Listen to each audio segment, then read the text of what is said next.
ফিরলাম বিরতির পর আবারও নজর রাখতে হচ্ছে তমলুক লোকসভা কেন্দ্রের দিকে। এই মুহূর্তে যে খবর এসে পৌঁছচ্ছে সেখানে শ্যামচরণ মিলন বিদ্যাপীঠ, সেখানে অভিজিৎ গঙ্গোপাধ্যায় গিয়েছেন, এজেন্ট বসতে দেওয়া হচ্ছে না, এখানে অভিযোগ উঠছে, একটু নজর রাখবো সেদিন। টোটাল টিএমসি বিএমসি ছিল ওরা, ঠিক আছে, টিএমসিরই পার্টি ছিল ওরা। প্রার্থীকে জানিয়েছি, প্রার্থী ব্যবস্থা করছে। এখন ভয় পাচ্ছেন না আপনারা? তো এখানে এজেন্টকে বসতেও দিচ্ছিল না। না, আমরা ভয় পাচ্ছি না, আমরা ভয় পাচ্ছি না। আমাদের সঙ্গে আমাদের সদ্য আমাদের প্রার্থী আছেন, আমাদের কোনো অসুবিধা নেই, আমরা ভয় পাচ্ছি না। আমরা সঙ্গে সঙ্গে ফোন করেছি, আমাদের প্রার্থী সঙ্গে সঙ্গে আমাদের সঙ্গে অ্যাকশন নিয়েছে। 229 নম্বর বুথ। একদমই ফলে বেশ, পুলিশ কোথায়? পুলিশ কোথায়? আগ্নেয়াস্ত্র দেখিয়ে নিয়ে গেল পুলিশ কোথায়? তুলে নিয়ে যাওয়া হয়েছে এই অভিযোগ এসেছে দেবভোগ শ্যামাচরণ। না, যারা বলছেন, যারা অভিযোগটা করছেন তারা কোথায় গেলেন?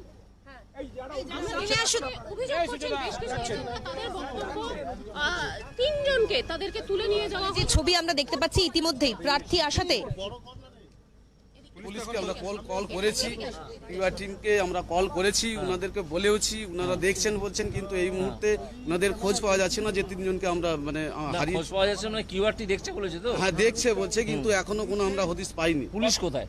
পুলিশ সামনে দেখতে পাচ্ছি না কোথাও। কেন্দ্রীয় বাহিনী আছে? কেন্দ্রীয় বাহিনী আমার এখানে নেই, আরপিএফ দিয়েছে, আরপিএফ দিয়ে পুরো হলদিয়াটাকে আরপিএফ করেছে। কেন্দ্রীয় বাহিনী সেরকম আমরা এখানে দেখতে পাইনি। সাধারণ মানুষ ভোট দিতে পারবে কিনা তাতে 4:30 থেকে নিখোঁজ হয়ে গেছে এখনো পর্যন্ত। কেন্দ্রীয় বাহিনীর ভূমিকা এখনো পর্যন্ত স্যাটিসফ্যাক্টরি নয়, এটা বলতে পারি। স্যার মহিষা দলে ইতিমধ্যেই খুব তৃণমূল সে সম্পর্কে আমি এখনো কিছু জানি না, জানতে পারি তখন বলবো। না না, যে কেন্দ্রীয় বাহিনীর জন্য কেন্দ্রীয় বাহিনীর কাজকর্ম এখনো পর্যন্ত, এখন সকাল 7টা বাজে, এখনো পর্যন্ত স্যাটিসফ্যাক্টরি নয়। যে বাহিনীর জন্য মানুষ ভরসা করছে যে ভোট দিতে পারবেন, যে বাহিনী বিজেপি চেয়েছে সেই বাহিনী নেই, আপনি প্রশ্ন তুলছেন। একটু দাঁড়ান, আমাকে একটু রিলিজ হতে হবে, তারপর আমি আসছি। ফলে যে ছবি আমরা দেখতে পেলাম অভিজিৎ গঙ্গোপাধ্যায়, একটু নির্দিষ্টভাবে অভিযোগটা জানতে চাইবো, কি হয়েছে এখানে? 229 নম্বর বুথ, কি হয়েছে এখানে শ্যামচরণ মিলন বিদ্যাপীঠ? দেখো দুটি অভিযোগ রয়েছে। এই দেবভোগ শ্যামচরণ মিলন বিদ্যাপীঠ 229 নম্বর বুথ, সেখানে বিজেপি প্রার্থী তিনি অভিযোগ শোনেন যে তাদের এজেন্টকে বসতে দেওয়া হচ্ছে না, এবং তিনি যখন এসে পৌঁছন এক এজেন্টকে তিনি বসিয়ে বটে দিলেন, কিন্তু আরো কয়েকজন বিজেপি কর্মী এবং এজেন্ট তারা অভিযোগ করছেন যে সকালবেলা এই বুথ কেন্দ্রের কিছুটা অদূরেই তাদেরকে তুলে নিয়ে যাওয়া হয়েছে। একটু যারা রয়েছেন কথা বলে জানার চেষ্টা করবো। একটু ঘুরে যাবেন দাদা, একটু ঘুরে যাবেন। কি অভিযোগ প্রার্থীকে করলেন? আপনাদের এজেন্টকে কারা তুলে নিয়ে গেল?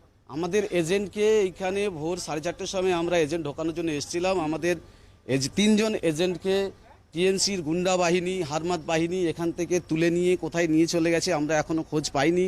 আমরা কিউআর টিমকে জানিয়েছি, কিউআর টিম এখনো পর্যন্ত কোনো হদিশ দিতে পারেনি। কেন্দ্রীয় বাহিনী, পুলিশ সেই সময় কিছু? কেন্দ্রীয় বাহিনী আমাদের এখানে যেটা আরপিএফ দিয়েছে, কেন্দ্রীয় বাহিনী আমাদের সেরকম ভাবে কোনো কাজ করছে না। যারা দাঁড়িয়ে আছে দুটো জগন্নাথের মতো দাঁড়িয়ে আছে। পুলিশ তো নাই। আর তাদের হাতে আগ্নেয়াস্ত্র ছিল, দেখেছিলেন? হতে পারে, আমি ফলে স্বভাবতই প্রার্থীকে সামনে পেয়ে একগুচ্ছ অভিযোগ তুলে ধরলেন, এবং সেই ছবি আবার দেখাবো। কিছুক্ষণ আগেই যে বুথ কেন্দ্রে গিয়েছিলেন অভিজিৎ গঙ্গোপাধ্যায়, সেই সময় পরিস্থিতি কিছুটা উত্তপ্ত হয়ে ওঠে। অভিজিৎ বাবু, যে অভিযোগগুলো আসছে কি বলবেন বলুন? মারাত্মক অভিযোগ। আমি বলছি যে অভিযোগগুলো আসছে, কিউআরটি খোঁজ করছে, আমরা কিছুক্ষণ অপেক্ষা করব, আবার আমরা পুলিশ অবজারভারের সঙ্গে যোগাযোগ করব। আর সবে ভোট শুরু হয়েছে, 7টা বাজে, এক্ষুনি অভিযোগ আসার তেমন কিছু নেই। আমি যে কটা বুথে ঢুকলাম সেখানে প্রিজাইডিং অফিসাররা টেবিল সাজাচ্ছেন, এজেন্টদের বসিয়ে দিয়ে পাল্টা খুনের রাজনীতি কি তাহলে শুরু হয়ে গেল 6ষ্ঠ দফায় ঠিক প্রাককালে? কর্মীরা বলছেন যে আপনি এজেন্ট বসালেন, কতক্ষণ তারা বসিয়ে রাখতে পারবেন আমরা সেটা নিয়ে তারা সে খবর তো আমরা পাবো। এতদিন পর্যন্ত তৃণমূল কংগ্রেস বলতো যে কেন্দ্রীয় বাহিনী বিজেপির হয়ে কাজ করছে। না, কেন্দ্রীয় আরপিএফ ও কেন্দ্রীয় বাহিনী, কিন্তু সকালবেলা থেকে আরপিএফ এর মুভমেন্ট তেমন দেখা যায়নি। এখন শোনা যাচ্ছে চতুর্দিকে আরপিএফ ছড়িয়ে পড়েছে। আমি আশা করছি আরপিএফ উপযুক্ত কাজটা করবে। গ্রামে গিয়ে একই অভিযোগ শুভেন্দু অধিকারীও করেছিলেন কেন্দ্রীয় বাহিনীর বিরুদ্ধে। কবে? নিষ্ক্রিয় করে রাখা হচ্ছে গত পরশুদিন। না, আমি সেটা জানি না, যা জেনে আজকের কথা বলবো না। অবজারভারদের ফোন করেছিলেন? হ্যাঁ, সেটা সকালে করেছিলাম, যখন আমার কাছে 2-3টে অভিযোগ এসেছিল যে কেন্দ্রীয় বাহিনী এখনো দেখা যাচ্ছে না, হলদিয়া থেকেই এসেছিল। আমি অবজারভারদের বলেছিলাম, তার তারা তখনই স্টেপ নিয়েছেন। এখন তো কেন্দ্রীয় বাহিনী এসে গেছে, এবার তাদের ভূমিকাটা আমি লক্ষ্য করব এবং তারা তুলে দিচ্ছে কিনা। তবে বুথের ভেতরে কোনো গণ্ডগোল নেই, যে 5টা বুথে আমি গেলাম, ওদিকে 3টে, এখানে 2টো, এখানে 1টা, 4টে বুথে গেলাম, সেখানে কিন্তু কোনো গন্ডগোল নেই, সবে ভোট শুরু হচ্ছে, এখন তো সকাল 7টা বাজে। বাইরে তাহলে মানে এর আগের বুথ কেন্দ্রে বাইরে যারা গন্ডগোল করছিল, স্লোগান দিচ্ছিল, তাহলে তারা কারা, কি আশঙ্কা করছেন? তারা দেখুন, আমি তো বললাম যখন আমাকে গো ব্যাক বলছে তারা উনি নিশ্চয়ই নন্দীগ্রামে তৃণমূলেরই হবে, এটা খুনের পরে বহিরাগতের একটা অভিযোগ করেছিলেন, বাইরে থেকে নদী পেরিয়ে কারা যেন সব আসছে। নন্দীগ্রামে যে ঘটনা ঘটেছে কিছুদিন আগেই, যে খুনের অভিযোগ করা হয়েছিল, সেই খুনের অভিযোগে আপনি বলেছিলেন বহিরাগতদের নিয়ে আসা হচ্ছে। কি বলবেন বলুন তো এরকম? না, এখনো বহিরাগত আসতে পারেন, সে আশঙ্কা আমাদের আছে।